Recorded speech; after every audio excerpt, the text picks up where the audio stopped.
Good afternoon दोस्तों। आज हम पढ़ेंगे क्लास 12 हिंदी ग्रामर से संबंधित क्या क्या आएगा उसके बारे में। इस वीडियो को अंत तक देखिएगा। ग्रामर में क्या क्या आएगा आप आसानी से जान सकते हैं कि अभिव्यक्ति और माध्यम में क्या क्या कैसे क्वेश्चन आएंगे और उसका सिलेबस क्या है।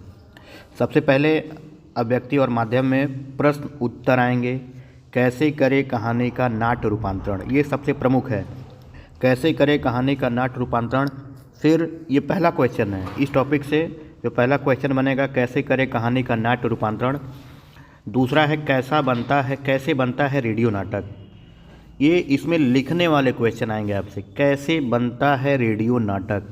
ये दूसरा सबसे प्रमुख पॉइंट है।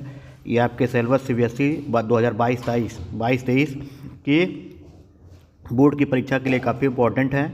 कैसे करे कहानी का नाट्य रूपांतरण, कैसे बनता है रेडियो नाटक। और तीसरा सबसे प्रमुख टॉपिक है नए और अप्रत्याशित विषयों पर लेखन। नए और अप्रत्याशित विषयों पर लेखन, ये जो तीनों टॉपिक हैं इस पे आपसे प्रश्न पूछे जाएंगे और इसके बारे में आप हमसे कमेंट के माध्यम से इसके बारे में और जानकारी हमसे पूछ सकते हैं, कोई मन में आपके डाउट हो। लेकिन इन्हीं तीन टॉपिक जो हैं ये लिखने वाले जो टॉपिक हैं, इसमें प्रश्न उत्तर लिखने वाले आएंगे। नए और अप्रत्याशित विषयों पर लेखन मतलब कोई टॉपिक दे देगा और आपसे उस पर लिखने के लिए वो कहेंगे। दूसरा जो टॉपिक है, ठीक है, उसमें भी तीन प्रमुख टॉपिक हैं। इसमें आपके MCQ क्वेश्चन भी आएंगे और प्रश्न उत्तर भी आएंगे। विभिन्न माध्यमों के लिए लेखन, जैसे आपको मैंने बताया है कि टेलीविज़न है, रेडियो है, जनसंचार के माध्यम समाचार पत्र पत्रिका है, इंटरनेट है, तो ये विभिन्न माध्यम हैं। इसके अलावा ठीक है, विभिन्न माध्यमों में यही सब आएंगे। जनसंचार के जो पुराने माध्यम हैं जिसके बारे में मैंने आपको PDF भी और ग्रुप में मैंने भेजा भी है, वो वही विभिन्न माध्यम हैं। दूसरा है पत्रकारीय लेखन के विभिन्न रूप और लेखन प्रक्रिया। पत्रकारीय लेखन के विभिन्न रूप और लेखन प्रक्रिया, तो इसमें क्या है, पत्रकार जैसे वॉचडॉग पत्रकारिता, ठीक है, और खोज पत्रकारिता, ये पत्रकारिता के जो विभिन्न रूप हैं, ठीक है, तो ये सब आएंगे। पत्रकारिता की जो लेखन के जो विभिन्न रूप हैं और उसकी लेखन प्रक्रिया में क्या होता है, ब्रेकिंग न्यूज़ क्या होता है, एडवोकेसी पत्रकारिता क्या होता है, ये सारी चीज़ें पूछेंगे।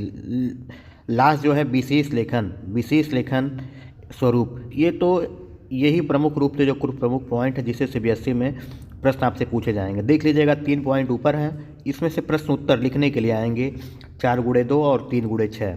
दूसरा जो है इसमें से MCQ भी आएंगे और प्रश्न उत्तर। देखिए MCQ भी लिखा है तो 5 क्वेश्चन आएंगे MCQ के और 6 नंबर आएंगे आपको लिखने के लिए।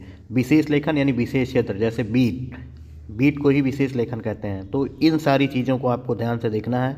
ये आपके ग्रामर में CBSE बोर्ड की परीक्षा जो आपकी 20 फरवरी को होने वाली है, ये इसका मेन प्रमुख सिलेबस है। इसको आपको अच्छे से तैयार कर लेना है और मेन पॉइंट है। इनको जब आप अच्छे से तैयार कर लेंगे तो आपकी परीक्षा में बहुत अच्छे आएंगे। आपको शुभकामनाएं।